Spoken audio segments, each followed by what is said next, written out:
week's episode of Mobile Suit Gundam Iron-Blooded Orphans. Orga and his team infiltrate a Teiwaz ship and form a symbiotic relationship with Naze Turbin and his harem of wives. That's right, Naze Turbin is basically the Hugh Hefner of space. We learn in this week's episode that just about every single female on board the Hammerhead ship is actually one of Naze's wives, and he also has multiple children who have their own nursery. He's actually kind of a family man, but it's sort of weird when you think about how that whole family dynamic works, but whatever, it's working for him. What's really interesting about this whole dynamic, though, is the fact that you have a ship of all boys and a ship of all girls now working together. You can just feel the tension in the air. This week's episode had a lot of great characterization. In particular, it focused on the character of Orga and what the concept of family actually means to him. This conversation that he actually has with Naze Turbin is pretty interesting,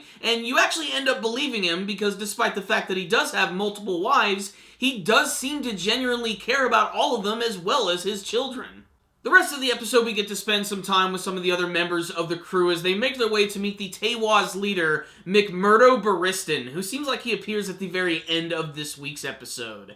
So what's the rundown on this week's episode of Mobile Suit Gundam Iron-Blooded Orphans? A very nice episode where you just get to kick back, relax, not to worry about anybody getting killed, and just get to experience these characters. And honestly, I think they're pretty great. I especially loved Orga in this week's episode. That confrontation that he had with Naze Turbin, his whole, metaphor about their blood, turning into iron and everything, and how he just got completely shot down and just, completely shocked by what Naze was actually telling him about having a family. And it sort of, destroyed him right there because he felt that it made him look like a kid and he was really beating himself up about it. So it was really interesting to see a more vulnerable side of Orga that we've never actually seen before. You know, eventually we are going to have to get to that episode where we have to learn a little bit more about their backstories. Some big things from this episode, though, is just that Naze Turbin has all these wives. I just think that's really funny. Just that this is an entire ship, which he literally calls his harem. That's the first thing that he says. There's something really cheesy and also sort of awesome about that all at the same time. We also get to see that the two crews are starting to interact with each other a little bit more. They're even having, these simulation battles with Akihiro, otherwise known as Space Guts, going up against that one girl by the name of Laughter, who still continues to be insane and totally reeks of Nina Trinity-ness.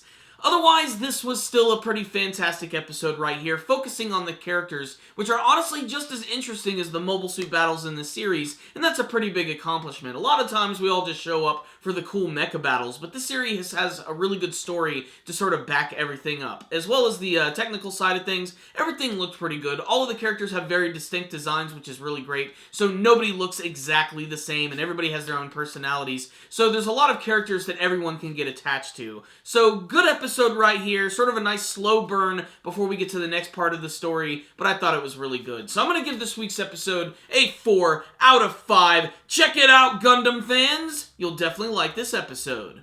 Before you guys leave today, make sure to tell me what you thought about this week's episode of Iron-Blooded Orphans. Do you have a favorite character, a favorite scene from this episode? What do you think of Naze Turbin's harem lifestyle? And what do you want to see from the rest of Mobile Suit Gundam Iron-Blooded Orphans? Please tell me in the comments section below. Thank you guys for watching this review. Make sure to like it, share it with your friends, and subscribe to the channel if you would like to. That way you can see all of our latest anime and manga reviews and our weekly podcast show, which is pretty freaking awesome. Make sure to check that out. You can also follow us on social media. Thank you guys again for watching, and as always, stay dandy, baby!